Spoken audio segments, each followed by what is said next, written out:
Saya teringat pelajaran dulu sewaktu di kampus di akademi, pelajaran World History 101, di mana saya baru mengetahui bahwa kapitalisme lahir karena Indonesia. Saya sangat bangga dengan cerita sejarah tersebut, walaupun Belanda yang sampai sekarang tidak pernah ngaku pernah menjajah Indonesia dengan tangan penuh darah. Ini menyesakkan dada setiap patriotis tanah air Indonesia. Betapa sombongnya dan harusnya diberi pelajaran itu Belanda. Ini kalau Indonesia bernegaranya berdaulat, gampar tuh Belanda. Dalam catatan sejarah, dinyatakan bahwa J.P. Kuhn adalah pemimpin ekspedisi pelayaran bisnis pertama yang menggunakan saham sebagai pembiayaan ekspedisi timur jauh untuk mendapatkan biji pala atau nutmeg dengan menyisakan 1.000 penduduk dari 15.000 penduduk di Banda. J.P. Kuhn membantai 14.000 penduduk Banda hanya untuk mendapatkan nutmeg. Bajingan dia itu. Lalu Belanda bertempur di pulau kecil yang dikuasai Inggris bernama Pulau Run di wilayah Ternate Tidore hingga akhirnya terjadi tukar guling atau dalam istilah bisnis adalah swap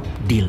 Inilah deal pertama pertukaran wilayah Pulau Run milik Inggris ditukar dengan New Amsterdam di Amerika. New Amsterdam kemudian hari dikenal dengan nama baru sehingga sekarang yaitu bernama New York. Jadi kalau tidak ada Pulau Run penghasil biji pala, maka New York dan New Frontier Inggris bernama Amerika tidak akan pernah seperti sekarang ini jangan-jangan. Kembali ke kapitalisme modern. Perjalanan Jan Pieter Soen Koen ini memerlukan biaya sangat besar. Karena itu dibuatlah sebuah usaha yang bernama VOC, Dutch East Indies Company, milik berbagai pengusaha Eropa berbasis di Belanda. Mengapa multi owner? Karena semakin banyak yang store saham, semakin kecil resiko yang ditanggung dalam perjalanan yang berbiaya sangat besar tersebut. Inilah asal muasal awal kapitalisme modal bersama. VOC adalah perusahaan pertama listing atau perusahaan pertama di dunia yang menjual stok atau sahamnya agar bisa dimiliki banyak pemodal. VOC juga perusahaan pertama di dunia yang sahamnya dimiliki oleh multi international owner. Juga diawali dengan 21 tahun pemberian hak kelola spice atau rempah. Karena itu VOC adalah perusahaan mega korporasi pertama di dunia.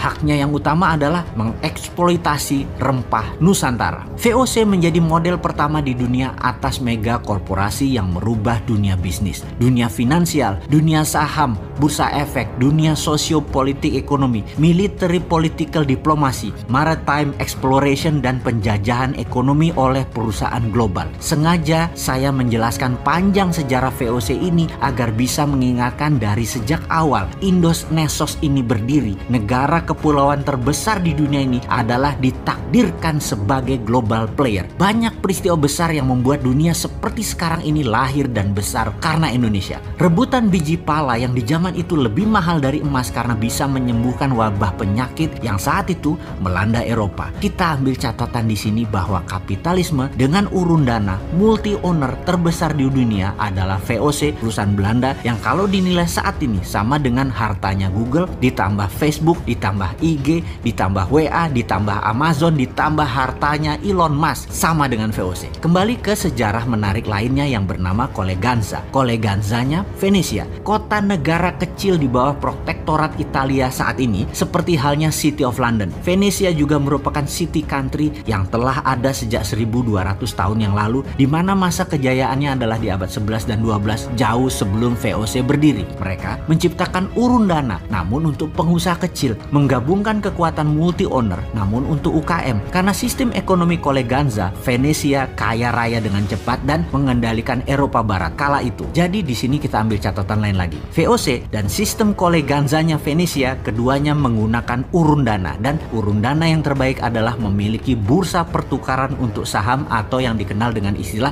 bursa secondary, seperti halnya bursa IDX-nya Indonesia atau bursa New York Stock Exchange-nya di New York. Maka di Indonesia saat ini urun dana juga sudah menjadi solusi walau baru 1 tahun ini. Namun bursa pertukaran kepemilikan atas saham UKM belum berjalan dengan baik. Untuk itu ada baiknya pemerintah mempercepat mempromosikan untuk bursa secondary ini bisa berjalan setiap hari kerja dalam waktu segera. Santara saat ini sudah mengantongi izin bursa secondary satu-satunya di equity crowdfunding. Kemarin dari 10 perusahaan yang listing, istilah kami adalah penerbit, dari 80 penerbit di Santara kita simulasikan transaksi bursanya. Ternyata apa yang terjadi? Semua saham tersebut naik 10% sampai batas limit atas tercapai dari setiap penerbit yang bagus performanya. Sangar sekali dan sangat menguntungkan. Bayangkan kalau dalam 2 tahun ke depan ada 10.000 UKM penerbit yang 50%-nya sudah memberikan dividen lalu melantai di bursa secondary ECF. Bandingkan dengan IDX yang hanya punya 600-an perusahaan, maka 5.000 perusahaan UKM jauh lebih menarik nilai sahamnya dan dividennya. Rasanya Nasdaq Indonesia atau bursa sencennya Indonesia ini yang disebut bursa secondary ECF akan menjadi tulang punggung baru ekonomi nasional. Inilah solusi ekonomi dari Mardi Gunomik, mendemokratisasikan keuangan yang berputar di elitis, pindah ke bottom of pyramid, pindah ke bawah, pindah ke kita-kita, bukan di atas. Hal ini akan melengkapi pernyataan sejarah bahwa Indonesia memang global player.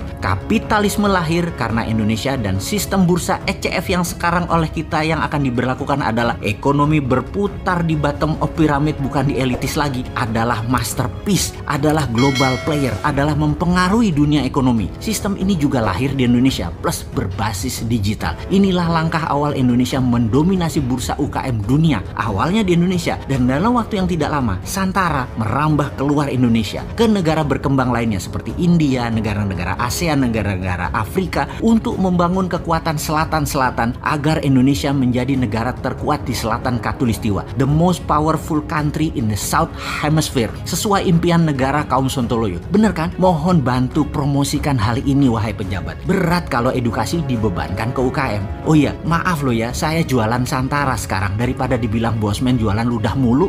Bentar, padahal emang iya ya, jualan ludah.